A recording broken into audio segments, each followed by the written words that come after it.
大家好，我是清兵。我参加了一个早泄峰会，专门研究男人早泄问题的会议，开了一整天，把国内呢最顶级的研究早泄问题的专家呢都请来了，一共来了14位专家，都是专家中的专家，有博士生导师，享受国务院特殊津贴的专家，还有国内最顶级的医院的泌尿囊科还有精神科的主任医师，以及性学家、精神病学家还有心理学家。这一整天的14位专家就从各个方面你能够想到的以及你想不到的中医啊、西医啊、心理学啊、精神病学啊、解剖学啊，甚至健康等等各方面来讨论了早泄的这个问题。那么这一天我也是整整的记了4页的笔记啊，你看写的都是满满的，这反面也写了，记了4页的笔记。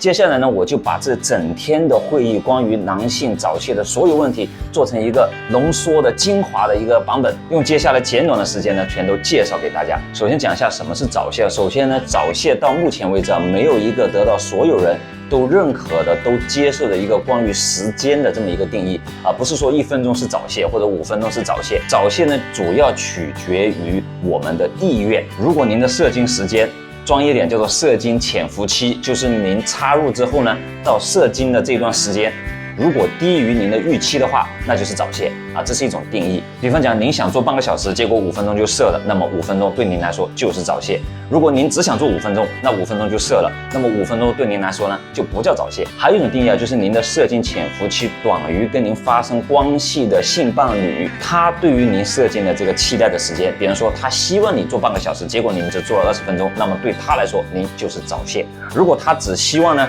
您做5分钟，结果您做了10分钟，那么10分钟呢也不算早泄，甚至有点时间太长了。所以从这个角度上来说，早泄呢更加的偏向于是一个我们心理的一个期待的问题。其实我们看到早泄它也是反映了女性地位的提高。因为如果在古代的话，就算一个男的早泄，他自己好意思说，那么跟他发生关系的这个女性也不好意思说，因为人家会骂这个女性，说你是不是太淫荡了，这样让男人搞你久一点，对不对？所以中医虽然有2000多年的这么一个文化传承，但是在中医的记录里面呢是没有早泄这一说的。中医里面呢只记载过类似于早泄的这么一种现象，就是鸡精。因为人们观察那个鸡在做爱的时候，公鸡跟母鸡是很快的，所以呢把人如果射得很快呢，就描绘成鸡精。把早泄当做一个性问题最早的记载呢，应该是印度。印度在1500年前就有一本书，这本书的名字叫做呢什么 Kama Sutra。1996年的时候，这本书还拍过一部电影，你们有兴趣的话可以找来看，我也没有看过在这本书里面呢，就记载了女性最讨厌那种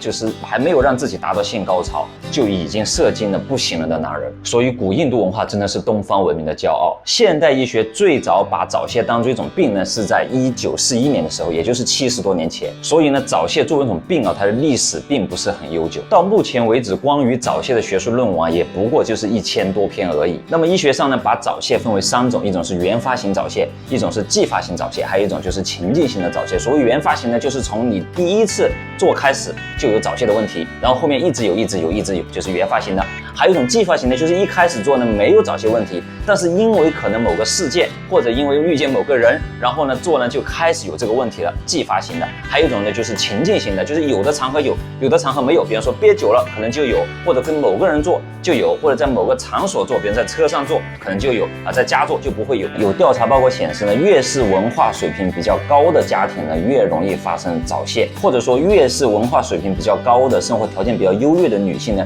越容易抱怨老公或者男朋友早泄。这跟生活环境和生活状态有一定的关系，因为生活越优越嘛，所以对性这方面的需求也就越旺盛。如果本来就很忙，而且每天为生活担忧，可能还巴不得你快一点，对不对？2分钟搞完就 OK 啦，还搞那么久干什么？但是如果衣食无忧，保暖思淫欲，那么呢对这方面的需求呢就会大幅的提高。当然到目前为止也有很多派别的医家，他们认为呢早泄根本就不是一个问题，根本就不需要治疗，甚至认为早泄是人类进化的一种优势，是一个好的事情。为什么这么说呢？比方讲老虎看着那么威猛，但其实呢几秒钟就射了。还有野生动物那个羚羊那么强壮，也就是几秒钟秒射。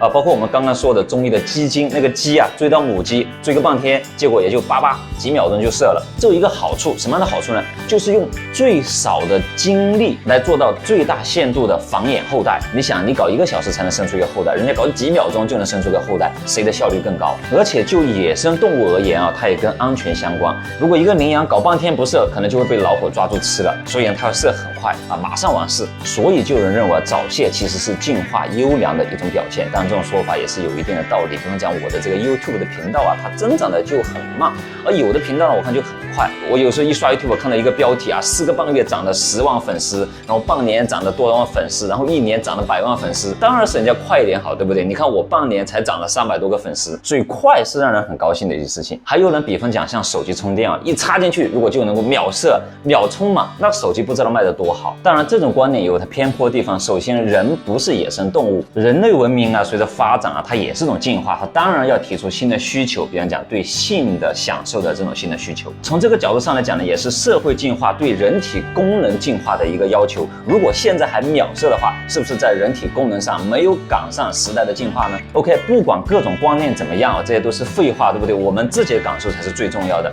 自己是觉得自己的时间够不够满足自己，或者自己的爱人觉得自己做的时间够不够满足他，这才是最重要的。如果不够满足，那么就应该想办法做一些提升，对不对？如果够满足，当然我们也就不用凑这个热闹。那么现在有多少人感受到自己的射精潜伏期的时间不够满足自己或者自己的女朋友或者老婆的需求呢？大概是30%的人左右。在美国呢，大概是3000万人。在中国呢，现在还没有一个非常精准的数据，大概认为呢是20%到30%的人存在早泄问题的困扰。关于早泄的原因和治疗方法呢，大概可以分为5类啊。第一类就是由疾病引起的早泄，比方讲一些什么前列腺的疾病啊、泌尿系统的一些疾病啊，它可能引起早泄。还有就是我们的这个脊椎啊、脊椎神经，包括马尾神经，就是脊椎最下面那一节骨头屁裆骨啊，比方说发生过骨折啊，或者腰椎间盘有过一些问题啊。这些疼痛呢，导致神经的敏感呢，也可能会引起早泄。对于这一类早泄的治疗方法呢，就找到原始的病因，把它治疗好，那么早泄呢也就排除了。第二类引起早泄的原因呢，就是技术不够过硬，技术不够好啊。如果是这种原因引起的话呢，那么做一些技术培训或者自己摸索一下、学习一下，就能够得到改善了。第3种原因是心理因素引起的。在峰会上面，中国著名的性学家陶林教授呢就举了一个例子，他曾经治疗过这样一个病人。这个人呢在未成年的时候啊，有手淫的习惯，每周都会手淫2、3次。等他长大之后呢，他看了一本性教育的书，这本书上就说呢，手淫啊，经常性的手淫会导致早泄。他一看这本书，觉得天哪啊呀，我完了，我都已经打飞机那么多年了，而且打得很频繁，每周至少2、3次，那肯定就早泄了。然后呢，他谈恋爱、结婚，果然早泄，对此真是苦恼不已啊。后来就去康宁医院看医生，描绘了他早泄的情况和他早泄的病因。那么陶林教授呢，告诉他，如果您不看这本书啊，你就没有早泄的问题，因为这本书写错了啊，手淫并不会导致早泄。这位病人还将信将疑，后来陶林教授就给了开了20片的药。从此之后呢，这位病人就再也没有来过。2年多以后，陶教授呢又碰到了这位病人。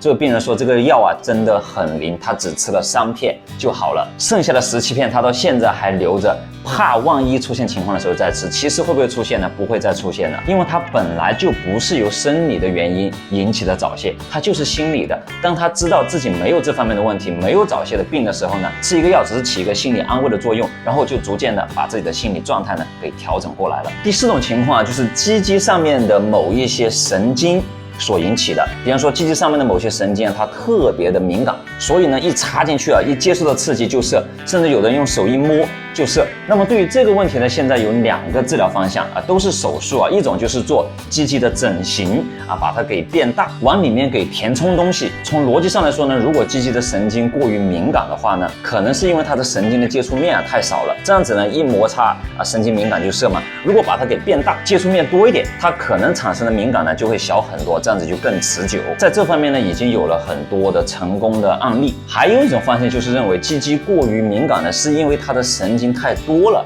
啊。如果把那个敏感的神经切除掉一部分，这个问题就解决了，就叫做阴茎背神经切除手术。这种手术在国内有一些正规医院有做，有一些黑医院也有做，所以要做的话一定不要找错的地方。而且这2种手术治疗的方法其实都有待商榷。比方讲吧，把鸡鸡变大之后啊，做了整形之后不早泄的，那有没有可能是因为以前鸡鸡小不够自信导致了早泄，然后机器变大变美观之后呢，人变得自信了，所以不早泄了。把这个阴茎背神经做部分切除呢，同样也有这么一个道理，是不是之前有过多的心理暗示，觉得自己有问题，然后做这个手术之后呢，就想我已经手术过了，所以我应该好了。